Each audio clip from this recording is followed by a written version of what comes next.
बांदा पहुंचे सीएम योगी आदित्यनाथ, रानी दुर्गावती की प्रतिमा का किया अनावरण। फर्रुखाबाद में डीएम ने किया कन्या विद्यालय का निरीक्षण, खुद चक्कर जांचा मिड डे मील। झांसी में पूर्व मंत्री रघुराज सिंह हिंदू एकता पदयात्रा में हुए शामिल होकर पदयात्रा का किया समर्थन। बरेली के त्रिवेणीनाथ मंदिर में भजन संध्या आयोजित, गायक लखबीर सिंह लखा के भजनों पर झूमे श्रद्धालु। नमस्कार, स्वागत है आपका आज की खबर में। मैं हूं आपके साथ महिमा शर्मा। बढ़ते उत्तर प्रदेश की बड़ी खबरों की ओर। मुख्यमंत्री योगी आदित्यनाथ बांदा जिले पहुंचे, जहां उन्होंने मेडिकल कॉलेज में रानी दुर्गावती की प्रतिमा का अनावरण किया। वो बांदा के महुआ गांव में भाजपा के तेलंगाना के संगठन मंत्री चंद्रशेखर की माता जयंती देवी तिवारी की 13वीं संस्कार में शामिल हुए। इस दौरान चित्रकूट, बांदा, हमीरपुर, महोबा, प्रयागराज व कौशाम्बी जिले से 400 पुलिसकर्मी तैनात किए गए। यहाँ तक कि ड्रोन कैमरे से सीएम के आने जाने वाले मार्ग पर नजर रखी गई। फर्रुखाबाद में जिलाधिकारी बीके सिंह ने प्राथमिक विद्यालय बुढ़ना मऊ कन्या विद्यालय का औचक निरीक्षण किया। निरीक्षण के दौरान शिक्षा का स्तर अत्यंत खराब पाया गया। विद्यालय में पंखे गंदे पाए गए। इसके अलावा विद्यालय में पंजीकृत 100 छात्र जिसमें 46 उपस्थित पाए गए। जिलाधिकारी ने कक्षा 8 के बच्चों को बोर्ड मास का सिद्धांत पढ़ाया। जिलाधिकारी ने आदेश दिए कि कमजोर बच्चों को अध्यापक 1 घंटा अतिरिक्त पढ़ाएं।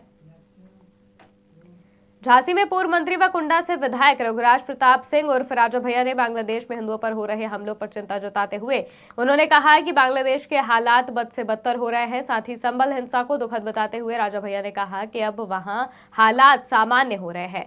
हिंदुओं की एकता पर कहा कि हर हिंदू को जागरूक होकर एकता पर ध्यान देना चाहिए। समाज की जो कमियां हैं उन्हें दूर करना चाहिए। वहीं सनातन हिंदू एकता पदयात्रा में शामिल होने के साथ ही पदयात्रा का समर्थन भी किया। श्रवण करने का सौभाग्य मिला, कार्यक्रम उसमें आए।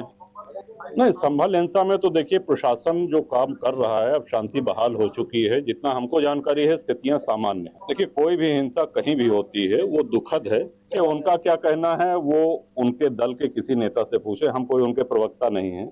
हमको जो कहना है वो ये कह रहे हैं कि कहीं भी हिंसा होती है तो वो हमारे सभी लोगों के लिए वो दुखद है। स्थितियां सामान्य हो रही है वहाँ, ये अच्छी बात है।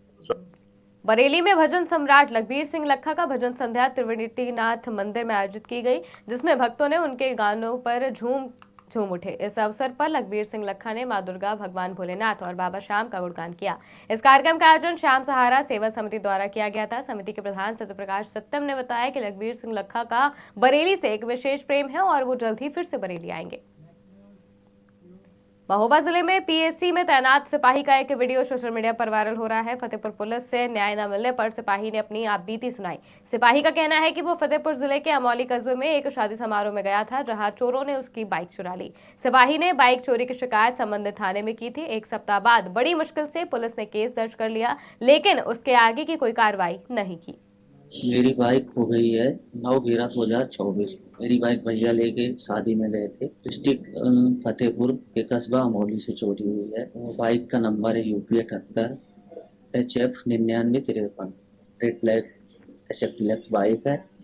इसकी सूचना मैंने डिस्ट्रिक्ट फतेहपुर के कस्बा अमौली चौकी इंचार्ज आलोक कुमार को दी और ये एप्लीकेशन देने के 1 हफ्ते बाद उन्होंने FIR दर्ज की। जब मैंने यहाँ से कई बार फोन किए और CO साहब से भी बात की तब जाके FIR दर्ज हुई। और वीडियोज फोटोज होने के बाद भी ये वृंदावन पैलेस अमौली के जो मालिक हैं उनसे मिल लेते हैं और कोई कार्रवाई नहीं करते हैं। और ये बात मैं SP साहब से भी बोलूँगा और मेरी बाइक दिला दें, मुझे कोई दिक्कत नहीं है। और ये कोई कार्रवाई नहीं कर रहे वीडियोज फोटोज होने के बाद भी। इसलिए वृंदावन पैलेस के मालिक जो हैं शुभम वर्मा और आलोक कुमार मेरे कहने पे नहीं गए, बाद में अपना मिल लेते। भैया जाते हैं तो उनको डांटते और इसमें उचित बुलंदशहर में पुलिस को बड़ी सफलता हासिल हुई है। पुलिस ने मुठभेड़ के दौरान पुलिस अभिरक्षा से फरार रिटायर फौजी की हत्या करने वाले 25,000 के इनामी बदमाश को गिरफ्तार कर लिया है। साथ ही तलाशी के दौरान पुलिस ने बदमाश के पास से एक बाइक और अवैध असलहा व कारतूस बरामद किया। कन्नौज जिले से एक सनसनीखेज मामला सामने आया है, जहां नाबालिग से दुष्कर्म करने के मामले में समझौता न करना पूरे परिवार पर भारी पड़ गया। दबंगों ने मामले को खत्म करने के लिए पूरे परिवार के ऊपर कार चढ़ा दी, जिसमें पीड़िता, उसकी बहन व उसकी मां गंभीर रूप से घायल हो गई हैं। पीड़ितों ने जब इसकी शिकायत थाने में की तो उनकी कोई सुनवाई नहीं हुई, जिसके चलते पीड़िता की बड़ी बहन ने न्याय की गुहार महिला आयोग से की सदस्य के सामने लगाई, जिसके बाद महिला आयोग की सदस्य ने मौके पर CO को जमकर फटकार लगाई और आरोपी को तुरंत गिरफ्तार करने के आदेश दिए। मतलब मेरे साथ में 2 साल पहले रेप हुआ था। उन लोगों ने ये एक्सीडेंट कराया है। उनके शादी उनके मतलब उनके घर गए थे शादी में, तो उन्होंने केले के जूस में मेरे साथ नशा मिलाया था। इसके बाद मेरे साथ रेप किया और अभी थोड़े दिन हुए धमकियाँ भी दे रहे थे कि मरवा देंगे, तो एक्सीडेंट ही करवा दिया। मम्मी और दीदी हम लोगों को बहुत चोट आई है। आकाश कटियार, पिंटू कटियार, तो जेल भी जा चुका, वो जेल तक अभी तक नहीं गया, 2 साल हो गए। छोटी वाली बहन के साथ में हादसा हुआ था। 2 लोगों ने रेप किया था। हम लोग मेरे मतलब रिलेशन के थे, बुआ के लड़के, उन्हीं के घर पे शादी में गए हुए थे। तो मेरी सिस्टर को मतलब केले के जूस में नशीला पदार्थ दे के उन्होंने उसके साथ रेप किया। तो हम लोगों को पता चला, हम लोग हॉस्पिटल लेके उसको गए, FIR वगैरह दर्ज करा दी सब कुछ, मगर अभी 2 साल हो गए। 2 साल से कोई भी केस मुलजिम को नहीं पकड़ा गया, ना कोई भी केस को आगे बढ़ाया गया है। हम अपनी मम्मी को हॉस्पिटल से अपने घर लेकर के जा रहे थे। मुझे शक है कि उन्हीं लोगों ने मेरा एक्सीडेंट करा दिया है, मगर अभी तक मुलजिम पकड़ा नहीं गया है। आज छोटी वाली बहन राज्य महिला आयोग की सदस्य महोदय द्वारा समीक्षा बैठक की जा रही थी। इसमें 2022 के एक प्रकरण को लेकर एक पीड़िता पेश हुई कि उस घटना में शामिल दुष्कर्म की घटना में शामिल मुख्य अभियुक्त को गिरफ्तार नहीं किया गया और वो लगातार इसको धमकी दे रहा है। और साथ ही साथ इस पीड़िता का जो है अभी कुछ दिन पहले पाल चौराहे पे एक्सीडेंट हुआ था। एक दिल्ली नंबर की कार से ये एक्सीडेंट हुआ था। पीड़िता अपनी माँ के साथ टिर्री में जा रही थी। टिर्री में दिल्ली नंबर की कार के साथ एक्सीडेंट हुआ। तत्काल मौके पे पुलिस पहुंची थी। उस कार को और चालक को भी कोतवाली लाया गया था, जहाँ पे कार जो है मुकदमे में दाखिल है और चालक जो है ये मोहित जाटव जो गुरसखायागंज के रहने वाले हैं, उनकी कार है। बिजनौर जिले के थाना नूरपुर क्षेत्र के गांव धौलागढ़ में सनसनीखेज घटना सामने आई है, जहां एक शिक्षक का शव उसके घर के बाथरूम में संदिग्ध परिस्थितियों में मिला। मौके पर पहुंची पुलिस ने शव को कब्जे में लेकर पोस्टमार्टम के लिए भेज दिया है और जांच शुरू कर दी है। थाना नूरपुर को सूचना प्राप्त हुई कि एक पवन कुमार जी हैं, धौलागढ़ के रहने वाले। ये अपने बाथरूम में जो है मृत अवस्था में हैं जो है, और इनके जो परिवार में है, इनकी पत्नी और इनके बच्चे हैं। दोनों लोग कल शादी में गए हुए थे मुरादाबाद। रात में ये लोग लौट के आए लगभग 3:30-4 बजे, और इन लोगों ने देखा तो ये बाथरूम में जो है मृत अवस्था में पड़े हुए थे। इनके सर पे 2 चोटों के निशान भी हैं जो है। इसमें फोरेंसिक टीम और डॉग स्क्वाड भी मौके पर आ रहा है।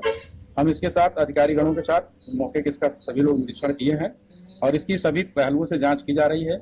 मृत्यु का क्या कारण है, चोट जो आई है सर में किन कारणों से आई है, इसके संबंध में मृत्यु का सही कारण जानने के लिए 100 का पंचायतनामा भरकर पोस्टमार्टम की कार्रवाई। सहारनपुर से बड़ा मामला सामने आया है, जहां थाना देवबंद पुलिस द्वारा मादक पदार्थों की तस्करी करने वाले एक शातिर नशा तस्कर को बाइक सहित गिरफ्तार किया गया है। पकड़े गए तस्कर के कब्जे से करीब 50 लाख रुपए कीमत की स्मैक बरामद हुई है। पुलिस ने आरोपी के खिलाफ मुकदमा दर्ज कर कोर्ट में पेश किया, जहाँ से उसे जेल भेज दिया गया।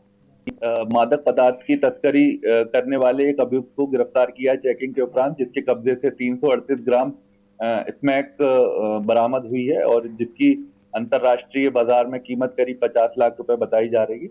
इसमें ये जो व्यक्ति है उसका नाम साजिद पुत्र अफलातून निवासी घाटमपुर थाना नकुड़ है और ये पूर्व में भी कई बार जेल जा चुका है NDPS में। और ये जो है नकुड़ और उसके आसपास के क्षेत्र में ये उसने पूछताछ में बताया कि स्मैक सप्लाई करता है, जिसे आज गिरफ्तार कर लिया गया है और आज उसे जेल भेजा जा रहा है। उसमें आगे की कार्रवाई की जा रही है कि ये किस जगह से लाया था और किस किस स्थानों में बेचता है, इसकी भी जानकारी कर इसमें आगे की कार्रवाई की जाए। सीतापुर में बाइक सवार लुटेरों का आतंक थमने का नाम नहीं ले रहा है। ताबड़तोड़ लूटपाट की घटनाओं से पुलिस प्रशासन पर सवाल उठ रहे हैं। हाल ही में भीड़भाड़ वाली सड़क पर कानपुर से आई महिलाओं के साथ लूट की वारदात हुई, जिससे इलाके में सनसनी फैल गई। पुलिस CCTV फुटेज खंगालने में जुट गई है, लेकिन बदमाश अब भी फरार है। हम ट्रेन से उतरे थे स्टेशन से, फिर हमने रिक्शा करा है। रिक्शे पे जैसे ही बैठे हैं कुछ दूरी पे मेरे बैग में सामान भी बहुत सारा था। वो लोग बस सामान खींची ने, 3 लोग थे बाइक के साथ और वो जो है ब्लैक कलर का सूट पहने थे और मुंह पे हेलमेट नहीं लगाए थे। गोल चेहरा फेस था, काला रंग था उन लोग का। पीछा जो था जिसने खींचा था उसको हम जानते हैं, मतलब उसको देख लिया है, और बाकी जिसने खींचा आगे थे उसको हमने नहीं देखा है। हम सामने दौड़ते हुए चले गए थे, मगर जो है उसमें सामान, हम वो लोग बाइक से थे, हम दौड़ रहे थे पैदल, मगर हमको कहाँ मिलेंगे, वो लोग किधर चले गए जान ही नहीं पाए। उसमें 4000 रुपए थे, सोने का पैंडल था, चैन थी, और एक चांदी का सेट था, एक चांदी सोने की अंगूठी थी, दो चांदी की अंगूठी थी, 250 ग्राम के तोड़े थे उसमें, और सोने के बुंदे थे, आर्टिफिशियल चूड़ी, कड़े थे उसमें 20,000 का वो IQ कंपनी का फोन था। अभी हमें 6 महीने हुए थे लिए। उत्तर प्रदेश की खबरों में फिलहाल इतना ही। देश और दुनिया की तमाम खबरों के लिए देखते रहिए आज की खबर।